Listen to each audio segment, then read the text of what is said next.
Yo, what it do? It's your boy IamTeeLee, and I'm back with another crazy video from your boy Dr. Insanity. Police officer realizes there's a head in a bucket. Like I always say, whatever's done in the dark, come to the light. You'll never get away with it at all. Let's tap into this, man. Feel good to be back.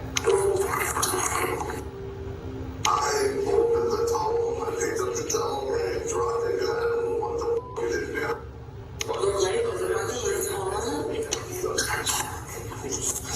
They can't smell it? Oh, that's why they come to the door, because it was a smell. Like, because when bodies sit for a while, don't they get to smelling and stuff? Like,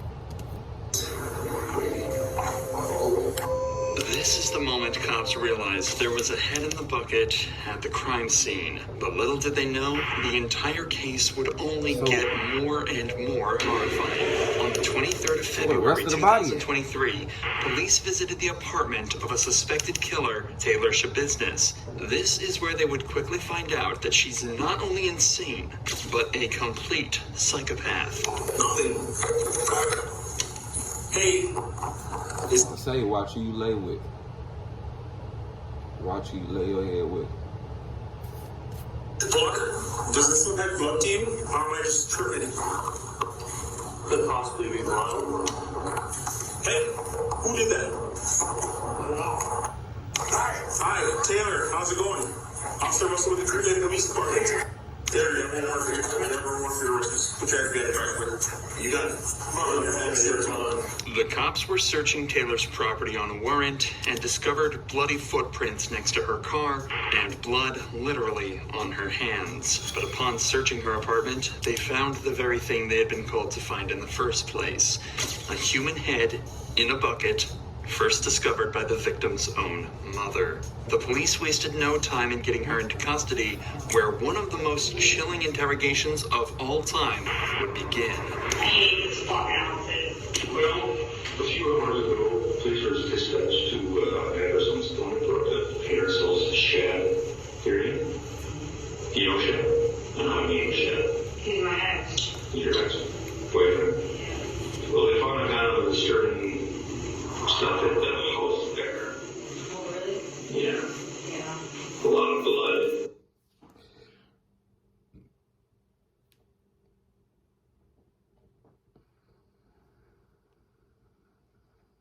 She a nut. Basically shit. She a nut. Yeah, they're fucked up. It's immediately obvious how stone-faced and cold Taylor is She don't care. being. She's showing absolutely no emotion about anything, including the goriest details of the case. Only managing to mutter, "That's fucked up," in regards to the severed head. Often psychopaths like to talk up their own crimes as it gives them a sense of self-gratification, but we haven't even begun to see exactly how insane she is. Where's the rest of his body? It's there. It's at the house. It is in the house. Well, tell me what happened. It's a good question, because I blacked out during that time. Were you being intimate, having sex? It was getting there. It was getting there. Okay. So was this before?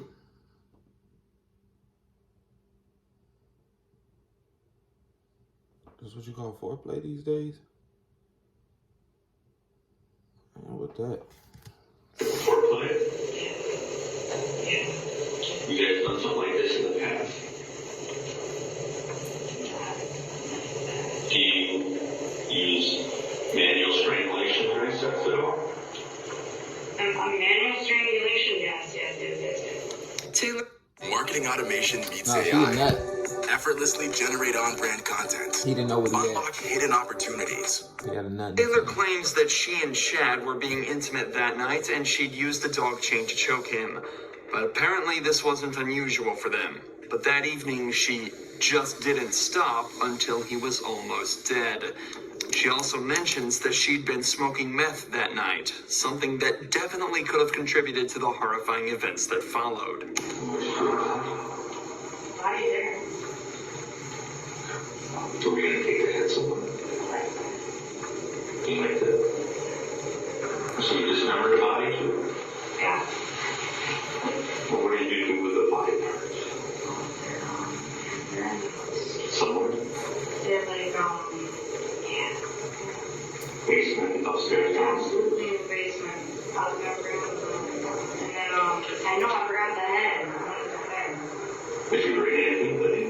Yeah, it's in the van. What? In the van. It turns out that Taylor had not only choked out and beheaded Shad, but also dismembered multiple parts of his body and hidden them throughout the apartment. Just this thought alone is grim, but exactly how is another story entirely. How did you dismember his body? Nice. With what? Nice. Knives? More than one knife? Where'd you get those from? Kitchen. They weren't sharp. No. It was alright. Bread knife works good. Bread knife? A bread knife works good. Really? I didn't even want to use it, so yeah. I got lazy last night, so.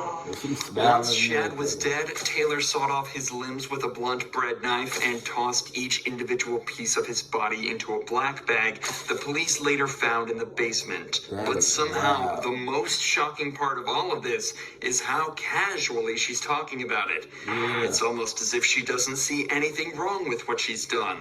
Psychopathic murderers often take pride in their work and enjoy the attention that it brings them. Ted Bundy, for example, was constantly delighted to speak to the press for likely the same reason Taylor is laughing about what she did. Narcissism. Taylor is saying that this was an accident, but the joy she's getting out of explaining every tiny detail to the detective implies that while she maybe didn't plan it, she certainly had no issues with what she did. For the next 5 minutes, Taylor describes how she cuddled with his body after killing him and how she used parts of his dismembered body, specifically his genitals. We pick the interview back up as she continues to bluntly describe the chilling events of that night.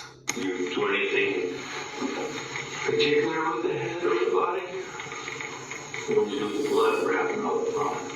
It's still in there, still in the toilet. There's a shower in the basement. People went to the next level. I just dumped it out of the drain. Man, she's sick.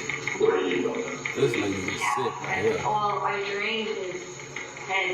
Well, like, after I saw his blood, I put him in the bucket, and there's still blood in this bucket because it's coming out of my head. Should have took the brains out, but I didn't. And then So you cleaned his head in the shower and then dumped the bucket? Not only is Taylor comfortable with dismembering and beheading her former lover, but it seems she was also fine with draining and washing his head, and possibly even removing his brain. It's unclear why she felt the need to do this right now, as things really aren't adding up.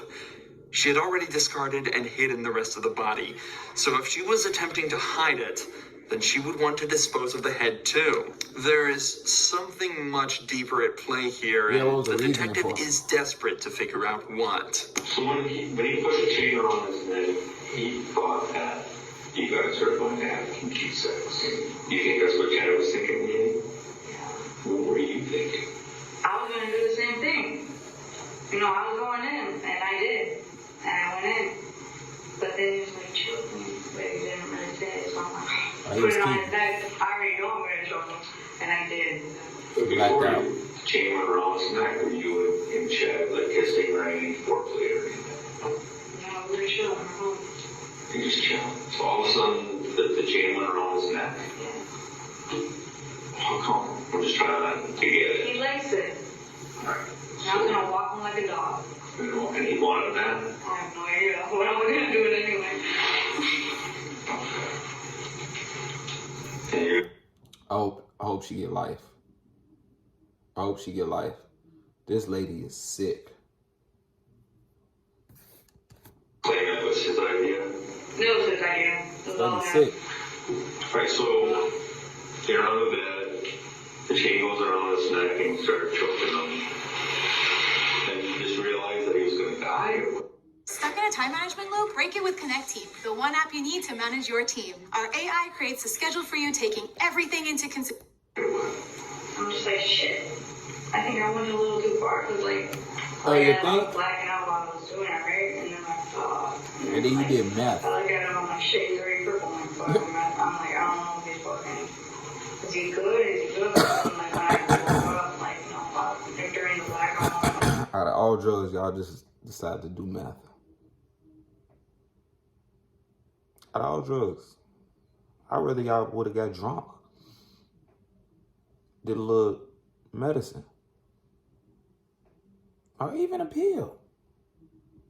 But hey, kids, don't do none of that. You know what I'm saying? Do the medicine at the right age. Yeah, I'm sorry. That's what happened. This is the closest Taylor has come to remorse in the entire interrogation, but it's so heavily undermined by everything else she said, it's impossible to believe she's being genuine. It's likely that she's only saying this because she knows that showing some remorse could help her defense and get her a lighter sentence. In fact, throughout the entire interrogation, it seems as though she's been attempting to do this very thing. Taylor's story is that she got home with Shad and almost immediately grabs the chain and started choking him. Then she suddenly blacked out, saw him dead in front of her, and despite not wanting him to be dead, didn't call an ambulance and instead dismembered him, played with his body, and then laughed about it with police. These don't sound like the actions of an innocent person, and the detectives don't think so either.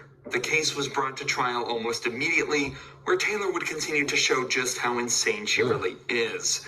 Take a look at her demeanor as Shad's best friend testified in front of court. When I got there, we were just chilling, chopping it up, like how we always do. And basically,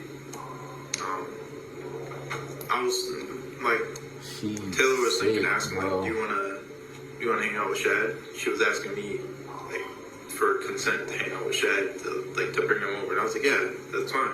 It's cool. This behavior continued for the entire trial so far, as she smiled, smirked, and laughed her way through the whole thing. But it seems that this didn't give the jury a great impression of her, as she found out when the verdict was cast. Okay. The first verdict reads as follows. We, the jury, find the defendant, Taylor Denise Shabiznis, guilty of first-degree intentional homicide as charged in count 1 of the information, dated this date, July 26th, 2023, signed by the foreperson. Taylor Shabiznis was convicted of first-degree murder, mutilating a corpse, and sexual assault. As of this video's upload, she's awaiting her sentence, but is facing life in prison, or even... That's all I need to hear. She need to get life, bro. Life. She lucky she ain't getting unalived. You know what I'm saying? Yeah, man, this lady is sick, man. But appreciate y'all for watching. Let me know in the comments what y'all think it is, man. Make sure y'all turn on that post notification, man. Follow me on all social medias. We're on the road to 100K, and I'm out.